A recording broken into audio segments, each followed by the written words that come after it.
فقلنا یا آدم اسکن انت وزوجک الجنہ، اے آدم اور اے حوا تم دونوں جنت میں رہو، جو چاہے کھا لو جو چاہے پی لو، الا ہذہ الشجرہ، سوائے ایک درخت کے اس کے قریب نہ جانا، فتکونا من الظالمین، ورنہ تم ظالموں میں سے ہو جاؤ گے۔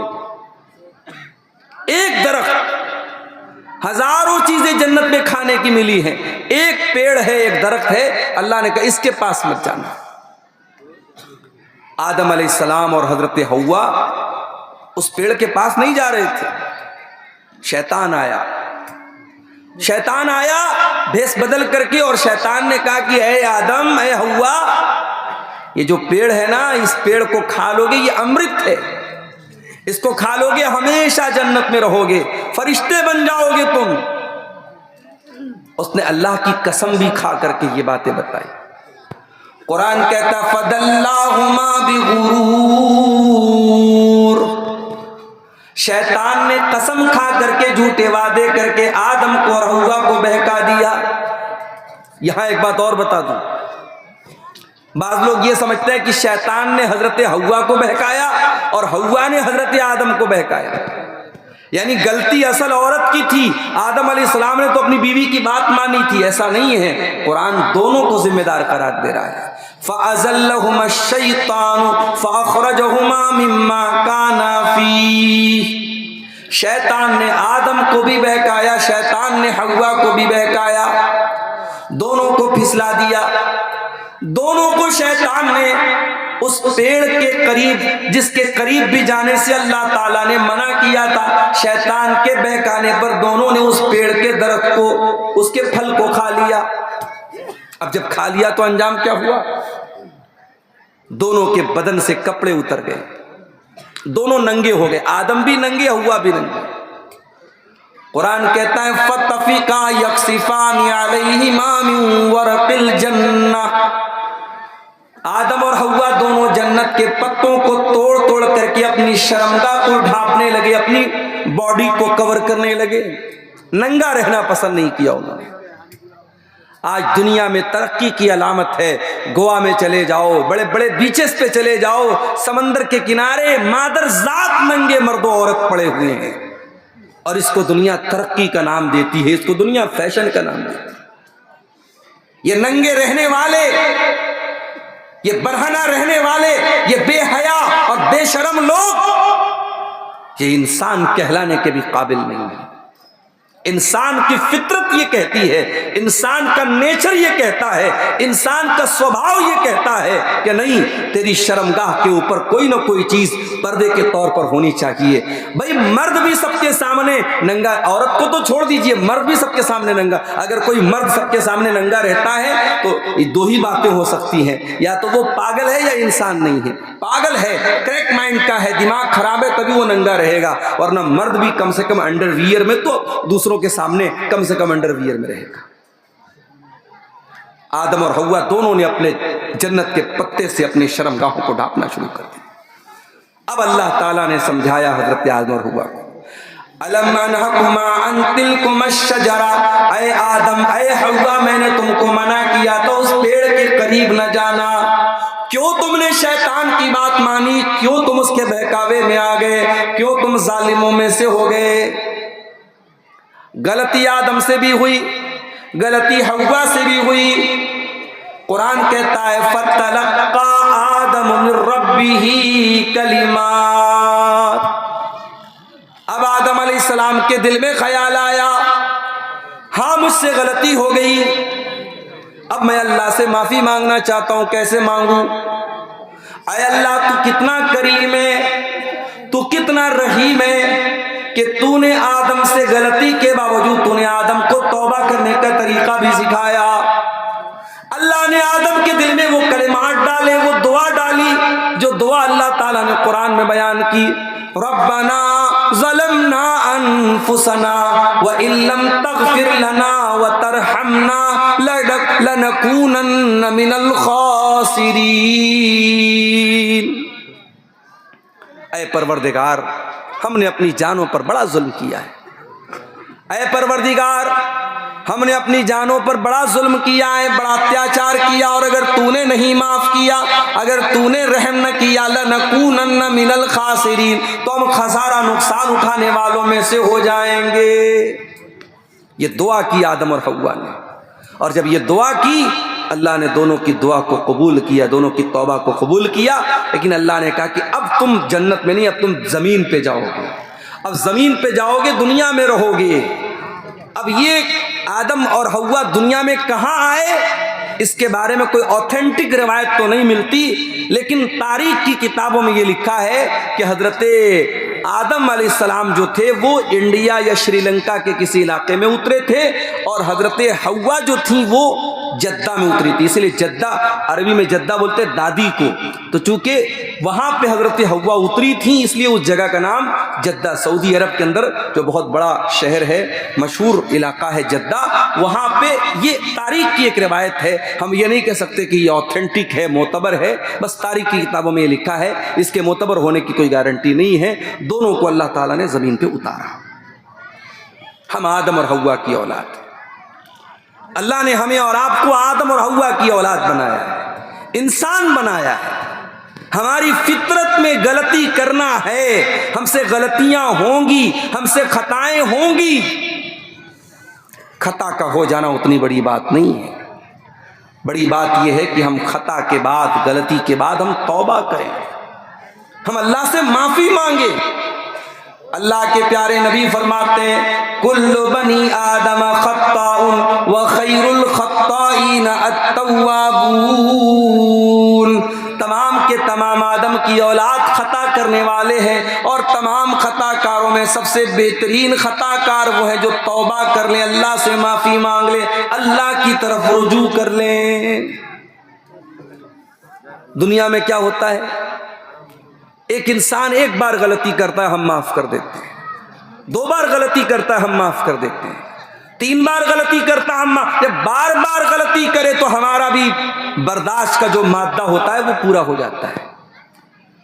باپ بیٹے کی ایک بار غلطی معاف کرتا ہے، دو بار غلطی معاف کرتا ہے، جب بیٹا بار بار غلطی کرتا ہے تو باپ کہتا ہے نہیں اب تو غلطی نہیں کر رہا ہے، تو بدتمیزی کر رہا ہے، پھر باپ بھی بیٹے کو گھر سے نکال دیتا ہے۔ ماں اپنے بچے سے بہت پیار کرتی ہے، لیکن ماں بھی اپنے بچے کی بدتمیزیوں اور اپنی بچے کی غلط حرکتوں پر ڈانٹتی ہے، مارتی ہے، سزا دیتی ہے۔ ماں اتنی رحم دل ہونے کے باوجود بھی ایسا موقع بھی آتا ہے کہ ماں بھی اپنے بچے کو معاف نہیں کرتی۔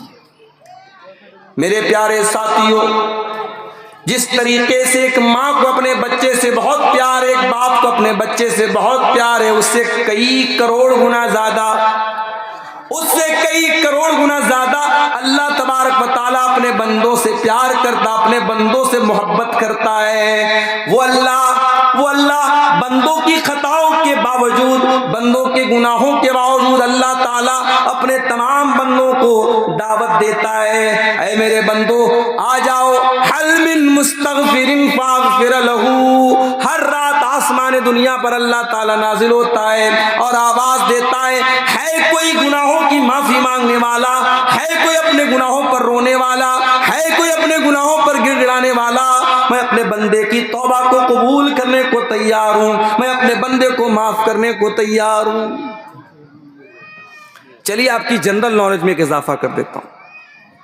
قرآن کریم کی ایسی کون سی آیت ہے جو سب سے زیادہ رحمت کی امید دلاتی ہے؟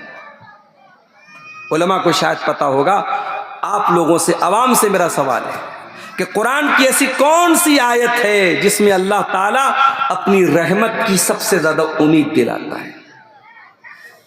سورہ زمر کی آیت نمبر 52 ہے، ذرا سنیے گا اس آیت کو۔ عبداللہ ابن مسعود جیسے صحابی کہتے ہیں کہ قرآن میں سب سے زیادہ امید دلانے والی یہی آیت ہے۔ قُلْ يَا عِبَادِيَ الَّذِينَ أَسْرَفُوا عَلَىٰ أَنفُسِهِمْ لَا تَقْنَطُوا مِن رَّحْمَةِ اللَّهِ إِنَّ اللَّهَ يَغْفِرُ الذُّنُوبَ جَمِيعًا إِنَّهُ هُوَ الْغَفُورُ الرَّحِيمُ۔ اے اے نبی آپ فرما دیجئے، آپ کہہ دیجئے اے میرے وہ بندو الذین اسرفوا علی انفسہم، جنہوں نے گناہ کر کر کے اپنے جانوں کے اوپر بہت ظلم کیا ہے، بہت اتیاچار کیا ہے، شرابیوں، زانیوں، حرام کام کرنے والوں، غلط کام کرنے والوں، اللہ کو ناراض کرنے والوں، جتنے بڑے بڑے بھی تم نے گناہ کیے آ جاؤ، قل یا عبادی الذین اسرفوا علی انفسہم، اے اللہ کے وہ بندو جنہوں نے گناہ کر کر کے، پاپ کر کر کے، اللہ کو ناراض کر کر کے اپنی جانوں کے اوپر بہت بڑا ظلم کیا ہے۔ اچھا ایک بات پر آپ نے غور کیا، گناہ کرنے والا اپنے اوپر ظلم کرتا ہے۔ بھائی شراب پی رہا ہے ایک انسان، شراب سے کسی دوسرے کو تو تکلیف نہیں پہنچا رہا ہے، مگر اپنے اوپر ظلم کر رہا ہے۔ زنا کرنے والا اپنے اوپر ظلم کر رہا ہے، جھوٹ بولنے والا اپنے اوپر ظلم کر رہا ہے، غیبت کرنے والا اپنے اوپر ظلم کر رہا ہے۔ گناہ سے بڑا ظلم انسان اپنے نفس کے اوپر نہیں کرتا۔ جب بھی انسان کوئی گناہ کرے وہ اپنے باپ آدم کی وہ دعا کو یاد کر لے، گناہ کر کے کوئی فائدہ ہم نہیں کرتے، 2-4 منٹ لذت مل جائے گی، تھوڑا مزہ مل جائے گا، تھوڑا موج مستی ہو جائے گی، مگر گناہ کی سزا ہم ہی کو بھگتنی پڑے گی۔ اسی لیے قرآن گناہ کو اپنی جان پر ظلم کہتا ہے۔ قل یا عبادی الذین اسرفوا علی انفسہم، اے نبی آپ کہہ دیجئے اے میرے وہ بندو جنہوں نے گناہ کر کر کے اپنی جانوں کے اوپر ظلم کیا ہے، لا تقنطوا من رحمت اللہ، تم اللہ کی رحمت سے کبھی مایوس نہ ہونا، اللہ کی رحمت سے کبھی مایوس نہ ہونا۔ اللہ اکبر، اللہ اکبر، کتنا کریم ہے وہ رب، کتنا کریم ہے وہ رب، کہ وہ رب گنہگاروں سے کہہ رہا ہے کہ اللہ کی رحمت سے مایوس مت ہونا۔ قرآن کریم کے 30ویں پارے میں ایک سورت ہے، سورۃ البروج، شاید آپ کو یاد بھی ہوگی، والسماء ذات البروج، اس میں ایک واقعہ اللہ نے بیان کیا۔ ایک زمانے میں ایمان لانے والوں کو بڑی سزا دی گئی تھی، خندق کھود کر کے جلا دیا گیا تھا، چھوٹے چھوٹے بچوں کو آگ میں جلا دیا گیا۔ جیسے سیریا کے اندر بھی ایسے مناظر مل رہے ہیں کہ جن کو دیکھ کر کے حیرت ہوتی ہے کہ بشار الاسد نے کتنا ظلم کیا تھا سیریا کی مظلوم عوام کے اوپر۔ اجتماعی قبریں مل رہی ہیں، ایک ایک جگہ سینکڑوں لوگوں کو اکٹھے قبر میں ڈالا گیا، اور اس ظالم نے صرف قبر میں نہیں ڈالا، قبر میں ڈالنے کے بعد اس میں کیمیکل ڈالا تاکہ ان کی لاشیں گل کر کے مٹی میں مل جائیں، اور ان قبروں پر بلڈوزر چلایا۔ اور افسوس تو اس بات کا ہے، اتنا ظلم کرنے والا اور لاکھوں مسلمانوں کا ہتھیارہ بشار الاسد، اس کی حمایت کون کرتا تھا، اس کا سپورٹ کون کرتا تھا؟ اس کا سپورٹ وہ ایران کرتا تھا، جو آج بہت بڑا فلسطینیوں کا اپنے آپ کو ہمدرد کہتا ہے۔ علامہ ابن تیمیہ نے بالکل سچی بات کہی تھی، ہمارے اسلاف نے بالکل سچی بات کہی تھی، صحابہ کا دشمن، صحابہ کو گالی دینے والا، صحابہ کی گستاخی کرنے والا، یہ رافضی یہودی سے بڑا ہمارا دشمن ہے۔ ہر دور کی تاریخ رہی ہے، مسلمانوں کو یہودیوں نے اتنا نقصان نہیں پہنچایا جتنا ان روافض نے نقصان پہنچایا ہے۔ آج سیریا سے جو خبریں آ رہی ہیں میرے بھائیو، 40 سال کے بعد لوگ آج قید خانے سے نکل رہے ہیں، لوگ 40 سال کے بعد جیل سے نکل رہے ہیں۔ کوئی پوچھ رہا ہے کہ کیا صدام حسین زندہ ہے یا مر گیا، ان کو یہ بھی نہیں معلوم کہ دنیا کہاں سے کہاں پہنچ گئی۔ انہوں نے نہ ٹائم دیکھا، نہ کیلنڈر دیکھا، ان کو نہ وقت کا پتہ، نہ ان کو سمے کا پتہ، نہ تاریخ کا پتہ۔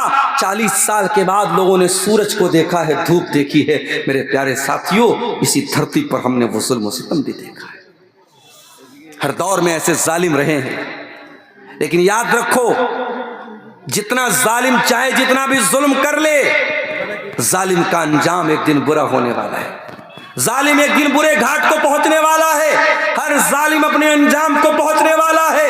ہر ظالم یاد رکھے ظلم کی انتہا ہونی ہے، ظلم کا خاتمہ ہونا ہے، اور عدل و انصاف کے سورج کو چمکنا ہے۔ ہزاروں سال پہلے ایمان والوں کو ظالموں نے خندقوں میں ڈال دیا تھا، باقاعدہ زمین کے اندر گڈھے کھود کر کے ان کو جلا ڈالا تھا، ایمان والوں کو زندہ جلا دیا تھا۔ اللہ تعالیٰ اپنے ان ایمان والوں کا تذکرہ کرتے ہوئے فرماتا ہے وَالسَّمَاءِ ذَاتِ الْبُرُوجِ وَالْيَوْمِ الْمَوْعُودِ قُتِلَ أَصْحَابُ الْأُخْدُودِ النار ذات الوقود اذ هم عليها قعود وهم على ما يفعلون بالمؤمنين شهود۔ قسم ہے آسمان کی جس میں بڑے بڑے ستارے چمک رہے ہیں، قسم ہے اس دن کی جس دن کا وعدہ کیا گیا ہے، خندق میں ڈال کر کے ایمان والوں کو مارا گیا تھا، ان کو مارنے والے ہلاک ہو جائیں گے۔ جو آگ میں ایمان والوں کو جلا رہے تھے اور کھڑے ہو کر کے تماشا دیکھ رہے تھے، وَمَا نَقَمُوا مِنْهُمْ إِلَّا أَن يُؤْمِنُوا بِاللَّهِ الْعَزِيزِ الْحَمِيدِ۔ ایمان والوں کو وہ کس بات کی سزا دے رہے تھے؟ ان کو اسی بات کی سزا دے رہے تھے کہ ایمان والے ایک اللہ کے اوپر ایمان لائے، صرف ایمان کی سزا دے رہے تھے۔ اللہ کے نبی فرماتے ہیں، مسند احمد کی روایت ہے، جب آگ جلائی گئی اس آگ میں ایک عورت اپنے دودھ پیتے بچے کو لے کر کے جا رہی تھی۔ ماں تو ماں ہوتی ہے، ماں کا کلیجہ ایک بار کے لیے دہل گیا، ماں کے قدم پیچھے ہٹنے لگے۔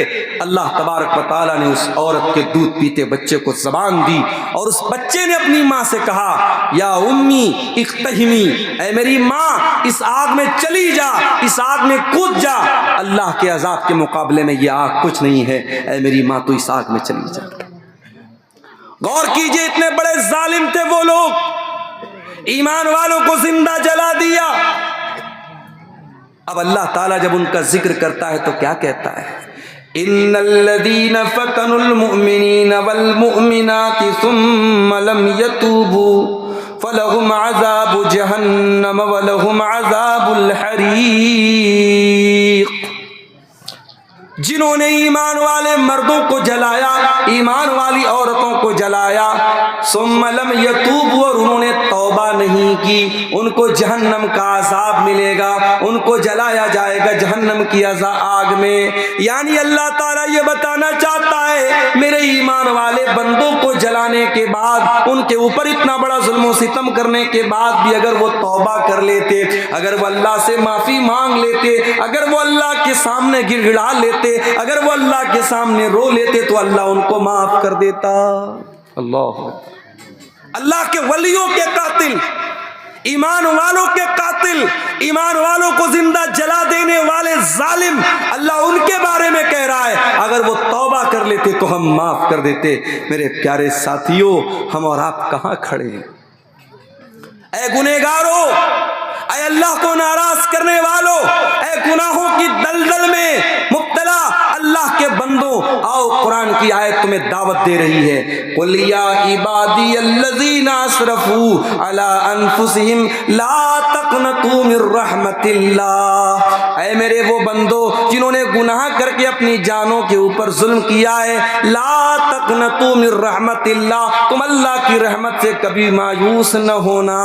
ان اللہ یغفر الذنوب جميعا، تم ایک بار اللہ سے معافی تو مانگ کے دیکھو، تم ایک بار اللہ سے توبہ تو کر کے دیکھو، ایک بار اللہ کے سامنے رو کر کے دیکھو، ایک بار اللہ کے سامنے گڑ گڑا کر کے تو دیکھو، اللہ تمہارے سارے گناہوں کو معاف کر دے گا۔ اللہ کے نبی فرماتے ہیں، ترمذی کی صحیح روایت ہے، دو آنکھیں ایسی ہیں جو جہنم کے اندر نہیں جا سکتی، دو آنکھیں ایسی ہیں جو جہنم کی آگ میں نہیں جائیں گی۔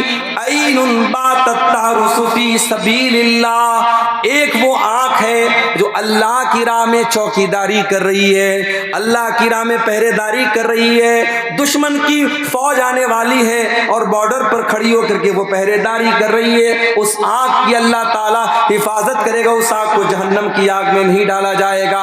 وَعَيْنٌ بَكَتْ مِنْ خَشْيَةِ اللَّهِ، اور ایک وہ آنکھ بھی اللہ کے عذاب میں کبھی مبتلا نہ ہوگی جس آنکھ سے اللہ کے خوف سے آنسو بہتا ہو، جو آنکھ اللہ کے خوف سے رویا رویا کرتی ہو، جس آنکھ سے توبہ کے آنسو نکلتے ہو، جس آنکھ سے ندامت کے آنسو نکلتے ہو، مگر آج ہماری آنکھیں بھی خشک ہو گئیں۔ یہ آنکھیں خشک ہے مولا، انہیں رونا نہیں آتا۔ یہ آنکھیں خشک ہے مولا، انہیں رونا نہیں آتا، کیونکہ آنکھوں کا تعلق دل سے ہے۔ جب دل کٹھور ہو جائیں گے تو آنکھوں سے آنسو بھی نہیں نکلیں گے۔ میرے بھائی توبہ کرو میرے بھائی۔ اور کون سی توبہ؟ قرآن کا 28واں پارہ اٹھاؤ۔ توبہ تو ہم بھی کرتے ہیں۔ رات میں تقریر سنی نماز کے اوپر، دل میں خیال آیا یار مولانا صاحب نے نماز کے اوپر تقریر کی ہے، آج تک میں نماز نہیں پڑھتا تھا، پڑھنا چاہیے، غلط کرتا تھا میں، رات میں توبہ کر لیا، صبح فجر میں پھر گول ہو گیا، فجر کی نماز پھر نہیں پڑھی۔ شرابی نے رات میں توبہ کی کہ شراب نہیں پیوں گا، صبح پھر شراب کا بوتل لے کے نکل گیا۔ یہ توبہ نہیں ہے، یہ توبہ کا مذاق ہے میرے پیارے ساتھی۔ اللہ کو کون سی توبہ پسند ہے؟ کون سی توبہ اللہ تعالیٰ کے قبول کی جائے گی اور کون سی توبہ کا کوئی مطلب ہے؟ اللہ کیا آؤ دیکھو قرآن کا 28واں پارہ سورہ تحریم کے اندر اللہ فرماتا ہے یا ایھا الذین آمنوا توبوا الی اللہ توبۃ نصوحا، اے ایمان والو اللہ سے سچی توبہ کرو۔ سچی توبہ، سچی توبہ کس کو کہتے ہیں؟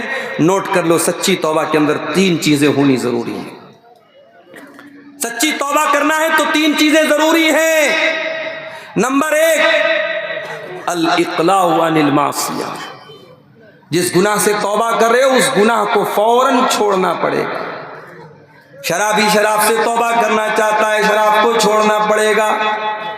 زانی زنا سے توبہ کرنا چاہتا ہے، زنا کو چھوڑنا پڑے گا۔ بے نمازی توبہ کرنا چاہتا ہے، نماز کی فوراً پابندی کرنی پڑے گی۔ جس گناہ میں انسان مبتلا ہے اس گناہ کو فوراً چھوڑنا پڑے گا۔ یہ توبہ کی پہلی سیڑھی ہے۔ توبہ کی دوسری سیڑھی، اب تک جتنے گناہ کیا تھا اس کے اوپر شرمندگی ہو رہی ہے، ندامت ہو رہی ہے، اس بات کا احساس ہو رہا ہے کہ ہاں میں نے غلط کیا تھا، مجھے ایسا نہیں کرنا چاہیے تھا، میں نے اللہ کو ناراض کیا تھا، یہ احساس بھی دل میں ہونا چاہیے۔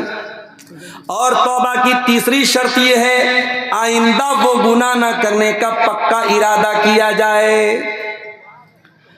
3 چیزیں جب تک نہیں پائی جائیں گی تب تک سچی توبہ نہ ہوگی۔ اور اگر گناہ کا تعلق حقوق العباد سے ہے، کسی کی زمین ہتھیا لی، کسی کا پیسہ مار کر کے بیٹھ گیا، کسی کا حق مار لیا، کسی کو گالی دے دی، کسی کی غیبت کر دی، تو اب چوتھی کنڈیشن بھی اس کے ساتھ جوڑ لیجیے۔ یہ 3 کنڈیشن تو اپنی جگہ، چوتھی کنڈیشن کیا ہے؟ اگر مسئلہ حقوق العباد کا ہے تو جس کا حق آپ نے لیا ہے اس کو دینا پڑے گا۔ جس کی زمین آپ نے ناجائز طور پر لی اس کو واپس لوٹانا پڑے گا۔ جس کا پیسہ آپ نے غلط طریقے سے لیا پیسہ لوٹانا پڑے گا۔ جس کو گالی دی اس سے جا کے معافی مانگنی پڑے گی۔ جس کی غیبت کی اس سے جا کے معافی مانگنی پڑے گی۔ اگر آپ نے پیسے کے بدلے پیسہ نہ دیا، زمین کے بدلے زمین نہ دیا، سونے کے بدلے سونا نہ دیا، کھیت کے بدلے کھیت نہ دیا، تو کل قیامت کے دن سونا کے بدلے زمین کے بدلے کھیت کے بدلے پیسے کے بدلے آپ کو اپنی نماز دینا پڑے گا، آپ کو اپنا روزہ دینا پڑے گا، آپ کو اپنی عبادتیں دینی پڑیں گی، آپ کو اپنی نیکیاں دینی پڑیں گی۔ اور جب نیکی ختم ہو جائے گی اللہ کے نبی فرماتے ہیں سامنے والے کے گناہ انسان کے اوپر لاد دیے جائیں گے، گناہ لاد دیے جائیں گے۔ انسان دنیا میں بڑی محنت سے نیکی کرتا ہے، اللہ کو راضی کرتا ہے۔ ایک ایک نیکی بڑی قیمتی ہوتی ہے اور قیامت کے دن ایک ایک نیکی کی بڑی اہمیت ہوگی۔ میرے پیارے ساتھیوں، حقوق العباد میں اگر ہم نے کوتاہی کی ہے تو یہ کوتاہی ہماری نیکیوں کو برباد کر دے گی اور سامنے والے کے گناہ ہمارے اوپر نعوذ باللہ ثم نعوذ باللہ لاد دیے جائیں گے۔ اس لیے اللہ کہتا ہے یا ایھا الذین آمنوا توبوا الی اللہ توبۃ نصوحا، اے ایمان والو جب توبہ کرنا ہے تو سچی توبہ کرو۔ جب تم سچی توبہ کرو گے عسیٰ ربکم ان یکفر عنکم سیئاتکم، تب اللہ تعالیٰ تمہارے گناہوں کو مٹا دے گا۔ ویدخلکم جنات تجری من تحتہا الانہار، اور اللہ تعالیٰ تم کو جنت میں داخل کرے گا۔ ایک بات اور بتاؤں آپ کو، ایک ہوتی ہے حدیث قدسی، نام سنا ہے حدیث قدسی کا؟ حدیث قدسی کس کو بولتے ہیں؟ جب اللہ کے نبی صلی اللہ علیہ وسلم یہ کہیں کہ اللہ تعالیٰ فرماتا ہے تو اس حدیث کو حدیث قدسی کہتے ہیں۔ اب سوال یہ پیدا ہوتا ہے، جب حدیث قدسی میں بھی اللہ تعالیٰ فرماتا ہے اور قرآن میں بھی اللہ تعالیٰ فرماتا ہے، تو قرآن میں اور حدیث قدسی میں کیا فرق ہے؟ فرق ہے، قرآن کی تلاوت ہوتی ہے، حدیث قدسی کی تلاوت نہیں ہوتی۔ قرآن کے الفاظ بھی اللہ کی طرف سے ہیں اور حدیث قدسی کے الفاظ نبی کی طرف سے ہیں، لیکن معنی اللہ کی طرف سے۔ اب میں جو حدیث آپ کو سنانے جا رہا ہوں وہ حدیث قدسی ہے، ذرا غور سے سنیے گا۔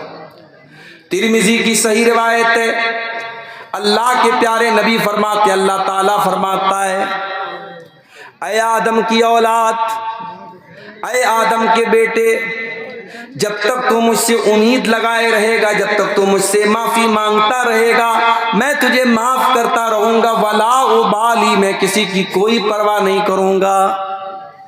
اللہ کو کسی کو جواب نہیں دینا ہے، اللہ کو کسی کو حساب نہیں دینا ہے، اللہ کو کسی کا ڈر نہیں ہے۔ اللہ سے تم جب جب معافی مانگو گے، جب جب توبہ کرو گے، اللہ تمہیں معاف کرنے کو تیار ہے۔ یا ابن آدم لو بلغت ذنوبک عنان السماء ثم استغفرتنی غفرت لک ولا ابالی، اے آدم کے بیٹے، اگر تو اتنے گناہ کر دے، تیرے گناہوں سے آسمان کے کنارے بھر جائیں، اتنا تو گناہ کر دے تیرے گناہوں سے آسمان کے کنارے بھر جائیں، اللہ تعالیٰ کہتا ہے میرے بندے اتنے گناہ کرنے کے بعد بھی تو آ کر کے مجھ سے معافی مانگے گا، مجھ سے استغفار کرے گا، مجھ سے توبہ کرے گا، تو میرے بندے میں تجھ کو معاف کرنے کو تیار ہوں۔ اے میرے بندے، اگر تو زمین بھر کے گناہ کر کے آئے گا اور میرے ساتھ تو شرک نہیں کر رہا ہوگا، تو توحید کو لے کر کے آئے گا، تو سچی توحید کو لے کر کے آئے گا اور پھر تو مجھ سے معافی مانگے گا، اے میرے بندے میں زمین بھر کے مغفرت تجھ کو دینے کو تیار ہوں۔ یہ ہے اللہ کی رحمت۔ اللہ کے عذاب پر آپ نے بہت تقریریں سنی ہیں، اللہ کے غضب پر بہت تقریریں سنی ہیں، آج آئیے ذرا اللہ کی رحمت کا بھی آپ کو ذرا نقشہ کھینچ کے دکھاتا ہوں۔ اللہ کتنی رحمت والا ہے، اللہ کتنے کرم والا ہے میرے پیارے ساتھی۔ اللہ کے نبی فرماتے ہیں، بنی اسرائیل میں ایک آدمی تھا جو 99 لوگوں کا قاتل تھا، 99 لوگوں کا اس نے مرڈر کیا تھا، خون کیا تھا۔ 99 لوگوں کا قتل کرنے کے بعد اس انسان کے دل میں توبہ کا خیال آیا، اس نے پوچھا کہ اس دور کا سب سے بڑا عالم کون ہے؟ لوگوں نے عالم کا پتہ نہ بتا کر کے راہب کا پتہ بتا دیا۔ عالم کا کام عالم ہی کرے گا، اگر عالم کا کام کسی غیر عالم سے لوگے تو غلط راستے پر چلے جاؤ گے۔ آج یہی تو ہو رہا ہے، انٹرنیٹ پر آپ دیکھ لیجئے، آج عورتیں بھی تقریر کر رہی ہیں اور مسئلے مسائل بیان کر رہی ہیں، اور باقاعدہ فیس بک کے اوپر میں نے دیکھا کہ میاں بیوی کے جو پرائیویٹ مسائل ہیں، جو میاں بیوی کے آپس کے ملاقات کے مسائل ہیں، جو بہت ہی پرائیویٹ قسم کے مسائل ہیں، ان کو مسالے لگا لگا کر کے نقاب پہن کر کے عورت بیان کر رہی ہے، صرف اس لیے تاکہ اس کو ویو زیادہ سے زیادہ مل جائے، اس کے چینل کو سبسکرائبر مل جائیں، اس کو فیس بک پر کمائی کا ایک اڈا مل جائے۔ آج کتنی عورتوں نے اور کتنے جاہل قسم کے لوگوں نے جو عالم بھی نہیں ہیں، اس طریقے کے مسائل، جو سہاگ رات کا مسئلہ ہے، میاں بیوی کی ملاقات کا مسئلہ ہے، عورتوں کے پیریڈ کا مسئلہ ہے، اس کو مسالے لگا لگا کے بیان کر رہے ہیں۔ میرے پیارے ساتھیوں، اسی لیے میں کبھی کبھی کہتا ہوں یہ انٹرنیٹ بہت کام کی بھی چیز اور بہت بڑا فتنہ بھی ہے۔ کل تک یہ یوٹیوب نہیں تھا، یہ انٹرنیٹ نہیں تھا، بنارس سے عبدالغفار صاحب آپ کے بیچ میں آتے تھے تبھی آپ ان کو سن پاتے تھے۔ آج تو کتنے علاقے ایسے جہاں میں نہیں پہنچ پاتا ہوں، لیکن یوٹیوب کے ذریعے وہاں پر پہلے سے میں پہنچ چکا ہوں۔ کئی علاقوں میں جاتا ہوں، بوڑھے لوگ میرے پاس آتے ہیں، مجھ کو گلے لگا کے کہتے ہیں مولانا آج تک آپ کو یوٹیوب پر سنا کرتے تھے، آج پہلی بار آنکھوں سے آپ کو دیکھ رہے ہیں۔ کتنے لوگوں نے بتایا کہ ان کی مائیں رات میں تقریروں کو سن کر کے سوتی ہیں، تقریر سنے بغیر ان کو نیند نہیں آتی ہے۔ یہ اس موبائل کی آپ خوبی کہہ سکتے ہیں، اس موبائل کی آپ ایک بہت بڑی اس کی صفت کہہ سکتے ہیں۔ لیکن آج اس انٹرنیٹ نے، اس موبائل نے آج اس کا بہت غلط استعمال بھی ہو رہا ہے میرے بھائیوں۔ جو بے حیائی والا استعمال ہو رہا ہے اس کو جانے دیجئے، دین کے نام پر بھی اس موبائل کا بہت غلط استعمال ہو رہا ہے۔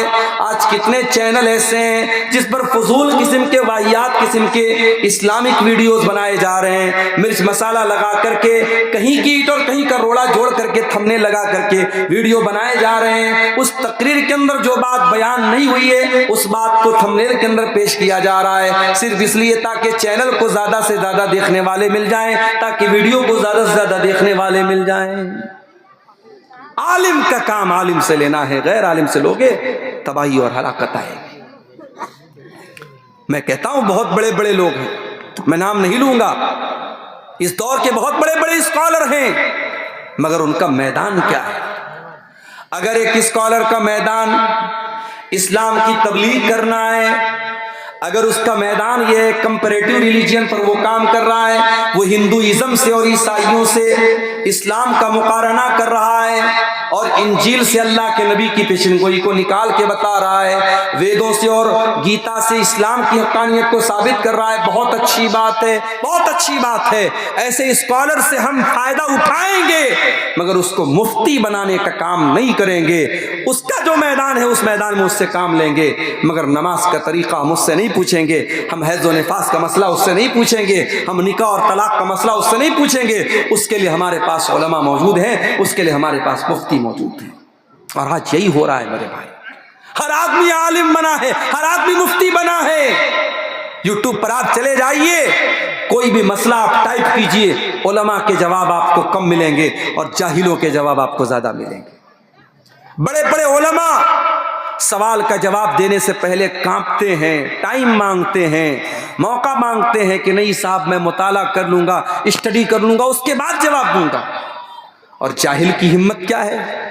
جاہل کی ہمت یہ ہے، 4 کتابیں اس نے انگلش میں پڑھی ہے، قرآن بھی اس نے ڈھنگ سے نہیں پڑھا ہے، حدیثوں کو اس نے بھی ڈھنگ سے نہیں پڑھا ہے، بس 4-5 اس نے انگلش کی کتابیں پڑھی ہیں، اور وہ آتا ہے اور اسٹیج لگاتا ہے اور کہتا ہے آسک می بردر، مجھ سے سوال پوچھو۔ وہ باقاعدہ کھلے عام چیلنج کرتا ہے اور لوگ آتے ہیں اس سے سوال کرتے ہیں اور وہ سوالوں کا جواب دیتا ہے۔ اسی لیے اللہ کے نبی پیشن گوئی کرتے ہوئے فرماتے ہیں قیامت کے پہلے ایسا دور آئے گا ان یقل الفقہاء ویکثر الخطباء، لچھے دار تقریر کرنے والے بہت ہو جائیں گے، جن کے سبسکرائبر بہت زیادہ، جن کے ویورز بہت زیادہ، جن کے فالوورز بہت زیادہ ہوں گے۔ ان یکثر الخطباء، خطبہ تو بہت زیادہ ہو جائیں گے، وقتہ تو بہت زیادہ ہو جائیں گے، تقریر کرنے والے، لیکچر دینے والے بہت زیادہ ہو جائیں گے۔ وَيَقِلَّ الْفُقَهَاء، اور دین کا گہرا علم رکھنے والے، دین کی سمجھ رکھنے والے، دین کی نالج رکھنے والے لوگ بہت کم رہ جائیں گے۔ وہ دور آج ہم دیکھ رہے ہیں، وہ دور آج ہم دیکھ رہے ہیں۔ ہمارے اسی بنگال کے بیلٹ میں، اسی سیمانچل کے بیلٹ میں ہم نے دیکھا کہ علماء کو درکنار کر کے جاہلوں کو لوگ جو ہے، جن کی تقریروں میں بکواس باتیں، فضول باتیں، قصے کہانی کی باتیں، نہ قرآن کی ایک آیت ڈھنگ سے پڑھی جا رہی ہے، ان کو اونچا مقام دیا جا رہا ہے اور علماء کو پیچھے رکھا جا رہا ہے۔ یہ آج ہمارے علاقے میں ہو رہا ہے میرے بھائی۔ اللہ کے نبی فرما رہے ہیں قیامت کے پہلے اللہ تعالیٰ علم کو اچانک نہیں اٹھائے گا، بلکہ اللہ تعالیٰ علماء کو اٹھا لے گا، اور جب علماء کو اللہ تعالیٰ اٹھا لے گا حتی اذا لم یبق عالما، جب علماء دنیا سے چلے جائیں گے، اتخذ الناس رؤوسا جہالا، لوگ جاہلوں کو اپنا سردار اور پیشوا بنا لیں گے، جاہلوں کو لوگ سردار بنائیں گے۔ اب سردار کے معنی بہت کچھ ہو سکتے ہیں، سردار کے معنی گاؤں کا مکھیا بھی ہو سکتا ہے، سردار کے معنی مسجد کا متولی بھی ہو سکتا ہے، سردار کے معنی مدرسے کا سیکریٹری بھی ہو سکتا ہے۔ آج مدرسے کا سیکریٹری جاہل ہے، انگوٹھا چھاپ انسان صرف اپنے پیسے کی بدولت مدرسے کا سیکریٹری بن کے بیٹھا ہے۔ اور لوگوں نے کیوں بنایا ہے؟ ارے حاجی صاحب چندہ زیادہ دیں گے، پیسہ زیادہ دیں گے، ان کو سیکریٹری بنا دیتے۔ میرے پیارے ساتھیوں، جاہلوں کو لوگ سردار بنا لیں گے اور ان کو مفتی بنا لیں گے اور لوگ ان سے آ کر کے فتویٰ پوچھیں گے، اور جاہل جب فتویٰ دیں گے فضلوا باذلوا، خود بھی گمراہ ہوں گے، دوسروں کو بھی گمراہ کریں گے۔ دیکھو، علم ایک الگ چیز ہے اور تقویٰ ایک الگ چیز ہے۔ عالم اگر متقی ہے سونے پہ سہاگا ہے، لیکن کوئی متقی ہے تو عالم بھی ہو یہ ضروری نہیں ہے۔ 99 لوگوں کا قاتل تھا، اس نے پوچھا اس دور کا سب سے بڑا عالم کون ہے؟ لوگوں نے بتایا فلاں کے پاس چلے جاؤ۔ جس کے پاس گیا وہ متقی تو تھا، وہ پرہیزگار تو تھا، وہ راہب تو تھا، مگر عالم نہیں تھا۔ اس سے جا کے پوچھا I have killed 99 persons، میں نے 99 لوگوں کو قتل کیا ہے۔ I want to repent، میں توبہ کرنا چاہتا ہوں۔ کیا ہے کوئی توبہ کا راستہ؟ اب وہ عالم نہیں تھا، راہب تھا، رات رات بھر نماز پڑھنے والا تھا، اس کو گناہوں سے نفرت تھی۔ اس نے کہا یار 99 لوگوں کا قتل کر کے آیا اور توبہ کی بات کر، بھاگ گیا سے، نکل، تیری توبہ قبول نہیں ہے۔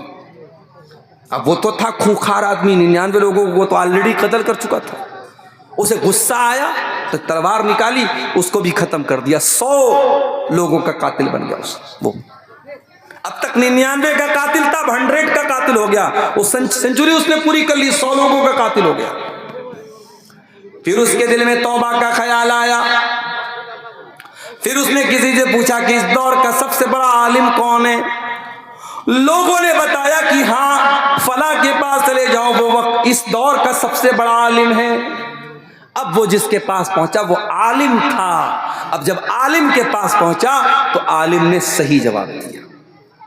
اس نے کہا عالم صاحب میں توبہ کرنا چاہتا ہوں، 100 لوگوں کا قاتل ہوں، کیا میری توبہ قبول ہوگی؟ کیا ہے کوئی راستہ میری توبہ قبول ہونے کا؟ اس عالم نے بڑا پیارا جواب دیا۔ اس نے کہا من یحول بینک و بین توبتک، اگر تو توبہ کرنا چاہتا ہے تو تیرے اور تیری توبہ کے بیچ میں رکاوٹ نہیں بن سکتا، کوئی رکاوٹ نہیں بن سکتا، تو توبہ کر سکتا ہے، لیکن ہاں تجھے توبہ کرنے کے لیے وہ بستی چھوڑنی پڑے گی، وہ علاقہ چھوڑنا پڑے گا۔ علاقے کا بڑا اثر پڑتا ہے، بے ایمانوں کے علاقوں میں رہو گے بے ایمان ہو جاؤ گے، سود خوروں کے علاقوں میں رہو گے سود خور ہو جاؤ گے، شرک کرنے والوں کے ساتھ اٹھو کے بیٹھو گے تمہارے اندر شرک کی محبت پیدا ہو جائے گی۔ ماحول کا بہت بڑا اثر پڑتا ہے میرے پیارے ساتھی۔ اسی لیے جب کہیں مکان خریدو تو پہلے یہ دیکھ لو کہ مکان تو اچھا ہے، گھر تو اچھا ہے، پڑوس کیسا ہے، پہلے پڑوس دیکھ لیا کرو میرے پیارے ساتھی۔ حضرت آسیہ کا نام سنا ہے؟ فرعون کی بیوی حضرت آسیہ، انہوں نے اللہ سے دعا کی تھی۔ اتنے بڑے ظالم بادشاہ کی بیوی تھیں، بادشاہ نے اپنے محل سے نکال کر کے حضرت آسیہ کو زنجیروں میں جکڑ کے رکھا تھا، ان پر ظلم و ستم کرتا تھا، مارتا تھا، پیٹتا تھا۔ حضرت آسیہ اللہ سے دعا کرتی ہیں، بڑی پیاری دعا کرتی ہیں، کیا کہتی ہیں؟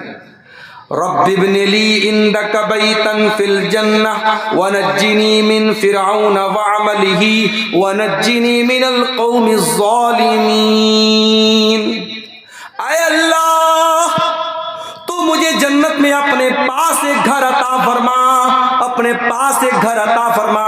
حضرت آسیہ اگر اتنا کہہ دیتی ہے اللہ جنت میں گھر عطا فرما تب بھی کافی تھا، مگر انہوں نے کہا کہ اے اللہ تو اپنے پاس ایک گھر عطا فرما، یعنی اے اللہ مجھے جنت میں بھی تیرا قرب چاہیے، مجھے جنت میں بھی تیرے پاس ایک گھر چاہیے۔ اسی لیے علماء کہتے ہیں کہ حضرت آسیہ نے گھر سے پہلے پڑوس مانگا تھا، پڑوس اچھا ہونا چاہیے۔ میرے پیارے ساتھیوں اگر پڑوس خراب رہے گا، ماحول خراب رہے گا، آپ کے بچے بھی خراب ہو جائیں گے، آپ کی آنے والی نسلیں بھی خراب ہو جائیں گی۔ تو اس عالم نے کہا کہ تم توبہ کرنا چاہتے ہو، جاؤ اپنی بستی کو چھوڑ دو اور فلاں بستی میں چلے جاؤ، وہاں نیک لوگ رہتے ہیں، وہاں اللہ کے نیک بندے رہتے، وہاں جاؤ اور وہاں جا کے توبہ کرو، تمہاری توبہ قبول ہو جائے گی۔ اللہ کے نبی فرماتے ہیں، صحیح مسلم کی روایت ہے، وہ 100 لوگوں کا قاتل توبہ کرنے کے ارادے سے گھر سے نکلا، آدھے راستے میں پہنچا، اس کا انتقال ہو گیا، اس کی روح نکل گئی۔ اب عذاب کا فرشتہ بھی آ گیا، رحمت کا فرشتہ بھی آ گیا۔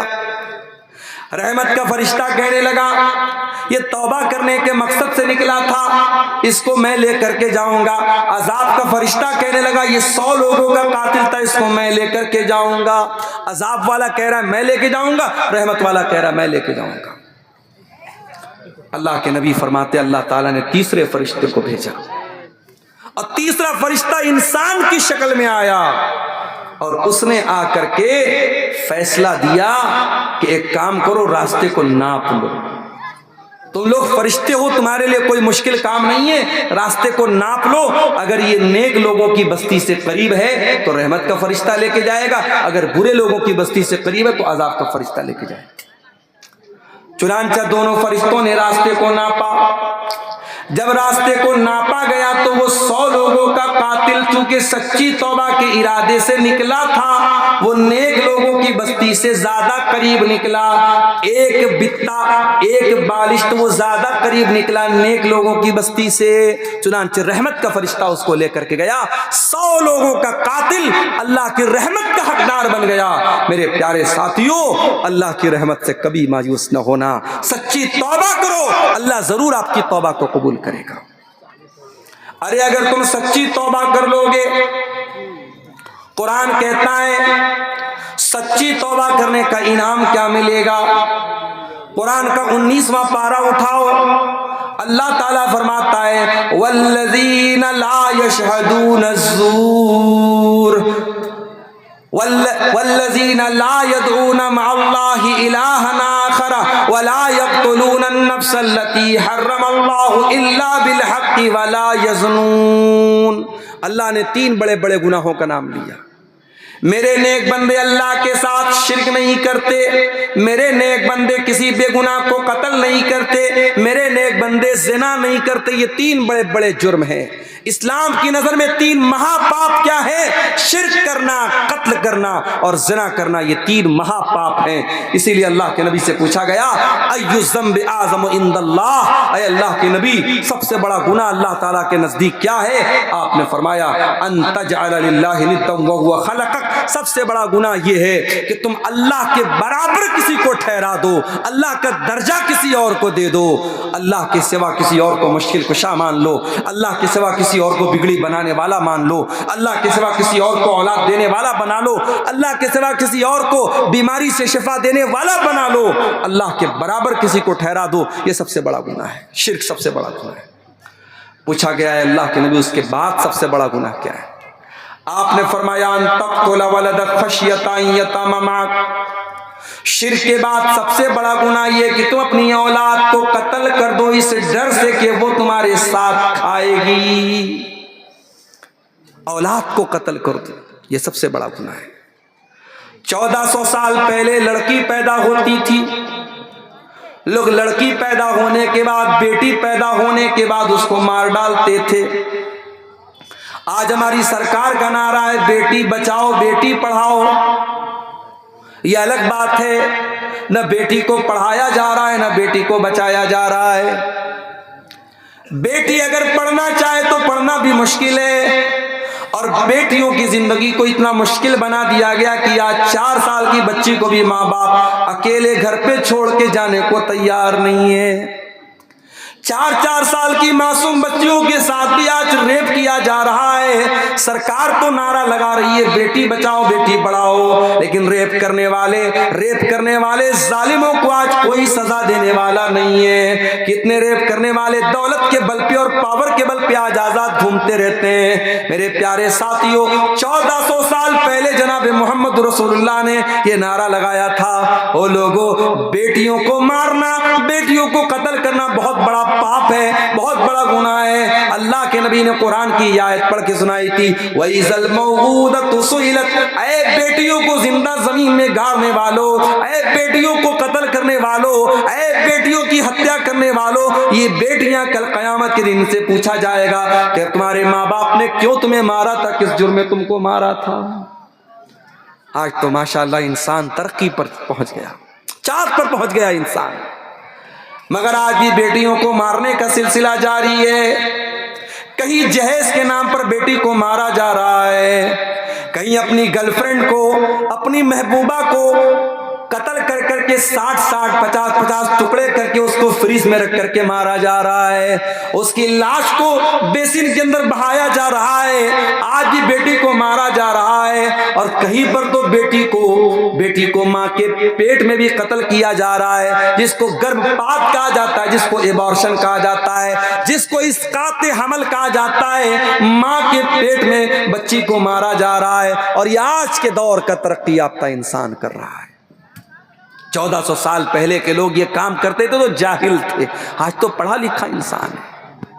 یاد رکھو میرے پیارے ساتھیوں، اگر ماں کے پیٹ میں، اگر عورت کے پیٹ میں پریگننسی ہو چکی ہے، بچہ ٹھہر چکا ہے، پھر اس کو قتل کرنے کی بالکل اجازت نہیں ہے۔ ہاں بہت کریٹیکل کیس ہو جائے، اگر ڈاکٹر کا یہ کہنا ہے کہ اگر بچہ پیدا ہوا تو ماں کی جان چلی جائے گی، ماں کی صحت بہت خطرناک ہے، ماں کی تندرستی اس لائق نہیں کیا اور بچے کو جنم دے، تو یہ ایک مجبوری کا کیس ہے، اس صورت میں علماء نے اجازت دی ہے کہ چلو ٹھیک ہے، اگر اس صورت میں پریگننسی ماں کی جان کے لیے خطرہ ہے تو اس صورت میں تو ایبارشن کروایا جا سکتا ہے۔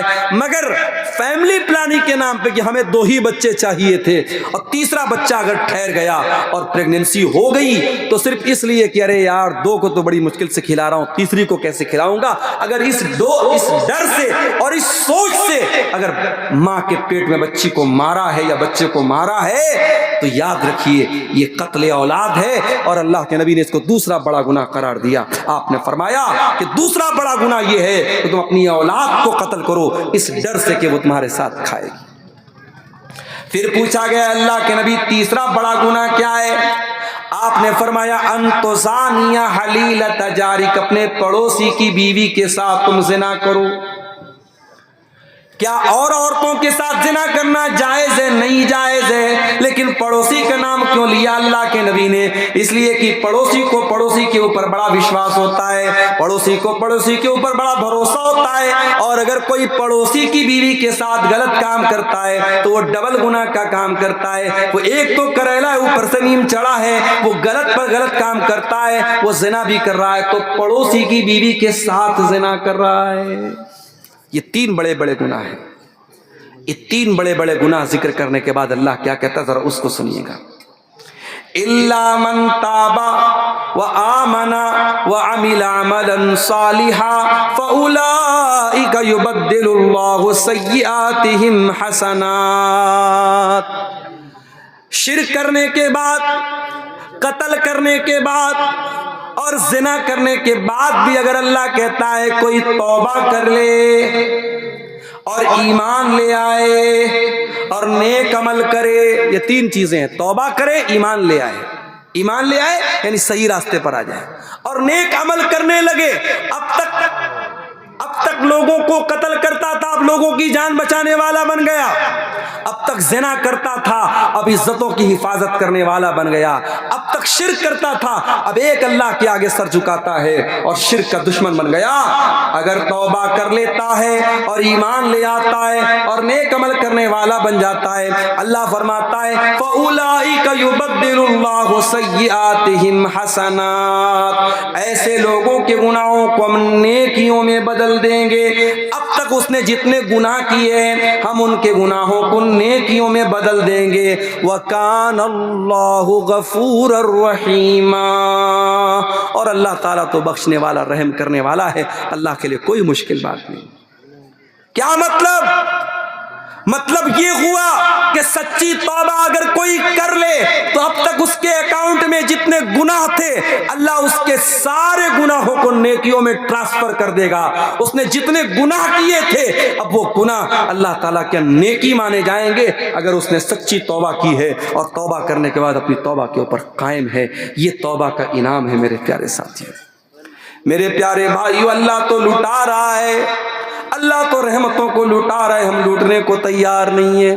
اللہ تو توبہ کی دعوت دے رہا ہے اور ہم توبہ کرنے کو تیار نہیں ہیں، ہم تو دنیا کی موج مستی میں لگے ہوئے ہیں۔ یاد رکھو میرے بھائیوں، کل کے اوپر نہ ٹالو، آج توبہ کرو، ابھی توبہ کرو، کل نہ کر کل کا کوئی بھروسہ نہیں، کل نہ آیا کبھی اور نہ آئے گا کل، کل تو کل ایک پل کا بھروسہ نہیں۔ توبہ کو کبھی کل پہ مت ٹالو میرے بھائی، یہ کل پہ ٹالنا یہ بھی شیطان کی بہت بڑی چال ہے۔ کیا ہم اور آپ اس بات کی گارنٹی دے سکتے ہیں کہ کل تک ہم زندہ رہیں گے؟ ارے کل چھوڑ دو، ہم 1 گھنٹے کے بعد زندہ رہیں گے، ہم اس بات کی گارنٹی نہیں دے سکتے۔ آج فجر کی نماز پڑھنے اپنے علاقے میں گیا، نماز پڑھ کے مسجد کے باہر نکلا، دیکھا لوگوں کی بھیڑ لگی ہوئی ہے۔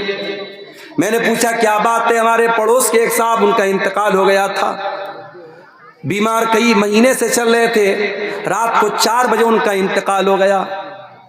غور کرو میرے پیارے ساتھیوں، انسان اس بات کی گارنٹی نہیں لے سکتا کہ رات میں وہ سویا ہے تو صبح زندہ ہی اٹھے گا۔ آج انسان کے پاس دولت ہے، طاقت ہے، حج کر سکتا ہے، عمرہ کر سکتا ہے، اس سے بولو جاؤ بھائی حج کر لو، عمرہ کر لو، کہتا ہے نہیں مولانا صاحب جب عمر ہو جائے گی تب کریں گے۔ میں نے اپنی آنکھوں سے دیکھا، صفا مروہ کے درمیان چکر لگا رہا تھا، میری 1.5 سال کی بچی میری گود میں تھی، اس کو لے کر کے میں صفا سے بھی اور مروہ کے بیچ میں چکر لگا رہا تھا۔ کئی بوڑھے لوگوں کو میں نے دیکھا، بیچارے وہ صفا سے مروہ کے درمیان چل نہیں پا رہے ہیں، ایک چکر لگانے کے بعد وہ کنارے بیٹھ کر کے سستانے لگتے ہیں، ہانپنے لگتے ہیں۔ طواف کے دوران میں نے دیکھا لوگ طواف نہیں کر پا رہے ہیں، لوگ پیسہ دے دے کر کے ویل چیئر کے اوپر کرسی پر بیٹھ کر کے طواف کر رہے ہیں۔ میرے پیارے بھائیو، کیوں اس دن کا انتظار کرتے ہو جب دوسروں کے محتاج ہو کر کے تم اللہ کے گھر کا طواف کرو گے؟ آج اللہ نے آپ کو نوازا ہے، آج آپ کے پاس دولت ہے، آج آپ کے پاس جوانی ہے، جاؤ، اللہ تعالیٰ نے اگر آپ کو توفیق دی ہے، جاؤ جا کر کے حج کر لو، عمرہ کر لو۔ اور اللہ کے نبی تو یہاں تک فرماتے ہیں کہ اگر کوئی لگاتار حج اور عمرہ کرتا ہے، اللہ نے نوازا ہے، ہر سال آپ عمرہ کیجئے، اگر ہر سال کوئی عمرہ کرتا ہے، بار بار کرتا ہے، اللہ کے نبی نے فرمایا کہ اس سے انسان کے گناہ مٹتے ہیں اور انسان کا فقر و فاقہ مٹتا ہے۔ کما ینفی الکیر خبث الحدید، جس طریقے سے بھٹی کے اندر جب لوہے کو ڈالا جاتا ہے اور لوہے کے اوپر کا میل اور کچیل صاف ہو جاتا ہے، ویسے جب انسان حج کرنے جاتا ہے، عمرہ کرنے جاتا ہے، اس کے گناہ مٹ جاتے ہیں۔ ہمارے ہاں کیا بولتے ہیں؟ 900 چوہے کھا کر کے بلی چلی حج کو۔ یہ محاورہ بنا ہے کہ نہیں بنا ہے؟ لوگوں نے کیوں محاورہ بنایا؟ لوگوں نے یہ سوچ کر کے محاورہ بنایا کہ اگر 900 چوہے کھا کر کے بلی حج کرنے جائے گی اس کا حج قبول نہیں ہوگا، مگر میرے اللہ کا قانون کچھ اور ہے۔ میرے پیارے ساتھیوں، 900 نہیں 9000 چوہے کھا کر کے اگر بلی حج کرنے سچے دل سے جاتی ہے اور سچے دل سے اللہ سے توبہ کرتی ہے، اللہ معاف کرنے کو تیار ہے۔ میرے عزیزوں، توبہ کرو اس سے پہلے کہ ہمارا وہ وقت آ جائے جب ہماری توبہ اللہ قبول نہیں کرے گا۔ ایک وقت وہ بھی آتا ہے جب توبہ قبول نہیں ہوتی۔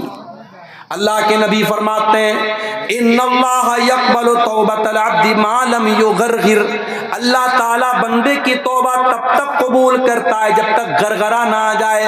غرغرہ مطلب آخری ٹائم، وہ ٹائم جب انسان کی زبان بند ہو جائے، جب انسان کے منہ میں کوئی چیز ڈالو تو اندر نہیں جا رہی ہے، جہاں کنی کا عالم ہے، نزا کا عالم ہے، آخری عالم ہے، اس وقت کے آنے سے پہلے توبہ کر لو۔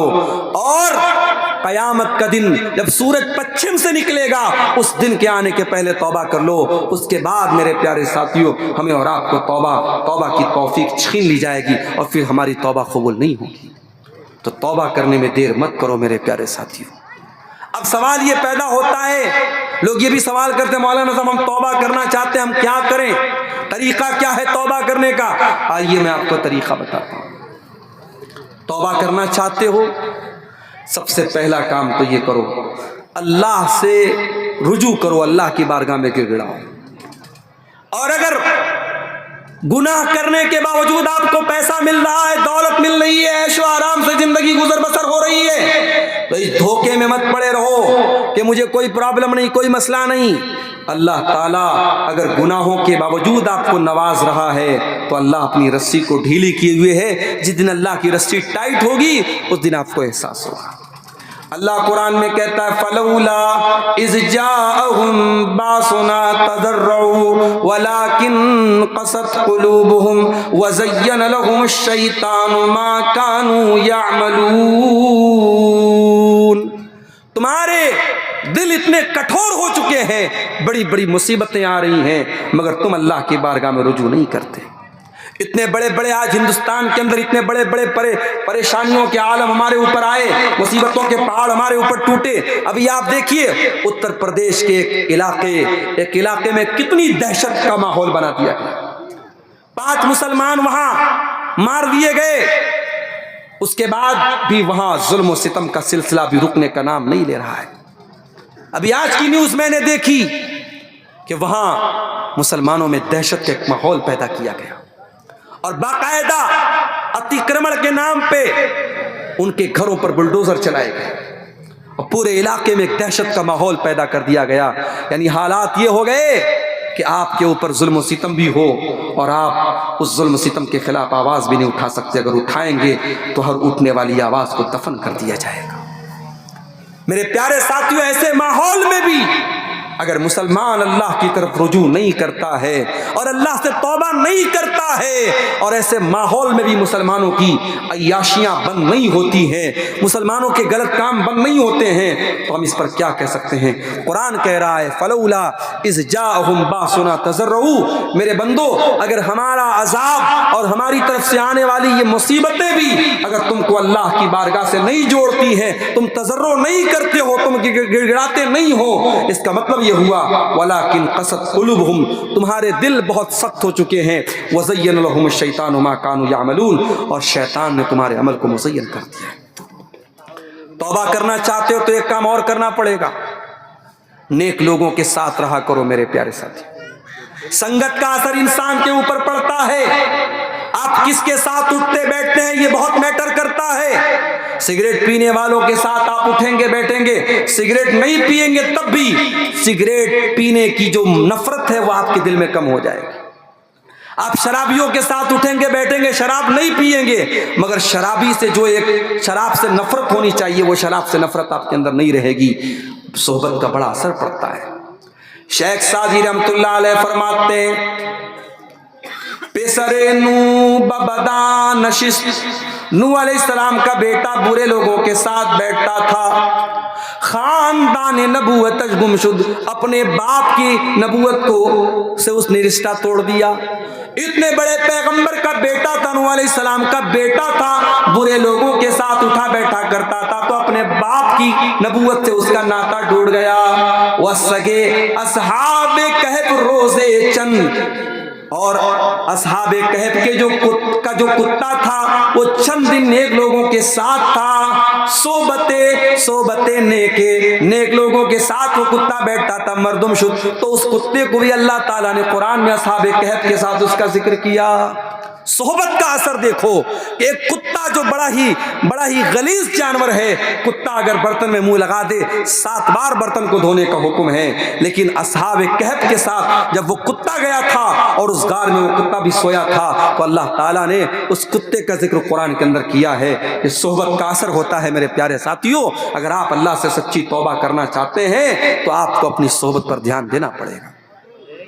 اسی لیے اللہ قرآن میں کہتا ہے یوم یعض الظالم علی یدیہ یقول یا ویلتا لیتنی لم اتخذ فلانا یا ویلتا، یوم یعض الظالم علی یدیہ یقول یا لیتنی اتخذت مع الرسول سبیلا، ظالم قیامت کے دن اپنے ہاتھوں کو کاٹے گا اور کہے گا اے کاش میں نے رسول کا راستہ اپنایا ہوتا، یا ویلتا لیتنی لم اتخذ فلانا خلیلا، اے کاش میں نے فلاں کو اپنا ساتھی نہ بنایا ہوتا، فلاں کو اپنا دوست نہ بنایا ہوتا، لقد اضلنی عن الذکر بعد اذ جاءنی، اس نے اللہ کے ذکر سے مجھ کو دور کر دیا، اس نے اللہ کے ذکر سے مجھ کو بہکا دیا، وَكَانَ الشَّيْطَانُ لِلْإِنسَانِ خَذُولًا، اور شیطان تو انسان کو ہمیشہ ذلیل کرتا ہے۔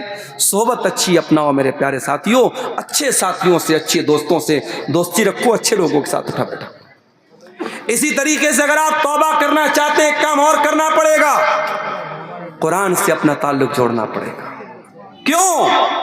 کیونکہ قرآن دل کے اوپر جو میل اور کچیل ہوتے ہیں ان کو دور کرتا ہے۔ ان القرآن، قرآن کریم یہدی للتی ہی اقوم، بالکل سیدھا راستہ بتاتا ہے۔ وَنُنَزِّلُ مِنَ الْقُرْآنِ مَا هُوَ شِفَاءٌ وَرَحْمَةٌ لِّلْمُؤْمِنِينَ، اور یہ قرآن شفا ہے آپ کے دل کی بیماریوں کے لیے، آپ کی روح کی بیماریوں کے لیے۔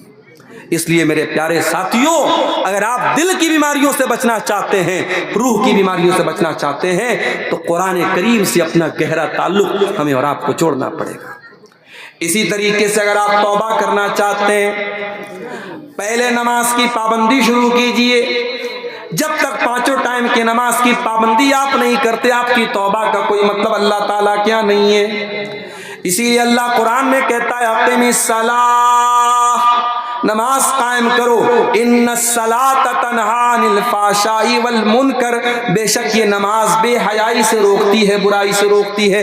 نماز آپ پڑھیں گے تب آپ برائی سے روک سکتے ہیں، بغیر نماز کی پابندی کے۔ بعض لوگ کہتے ہیں صاحب ہم تو حرام نہیں کھاتے، ہم یہ نہیں کرتے، لیکن نماز نہیں پڑھتے۔ اگر آپ حرام نہیں کھاتے بہت اچھی بات ہے، آپ غیبت نہیں کرتے بہت اچھی بات ہے، آپ اپنی زبان کی حفاظت کرتے بہت اچھی بات ہے، اور اگر نماز پڑھنے والا حرام کھا رہا ہے، نماز پڑھنے والا غیبت کر رہا ہے، نماز پڑھنے والا غلط کر رہا ہے، تو اس کی دوشی نماز نہیں ہے۔ وہ نماز، اگر اس کی نماز واقعی میں صحیح نماز ہوتی تو وہ ان گناہوں سے اپنے آپ کو بچاتا۔ میرے پیارے ساتھیوں،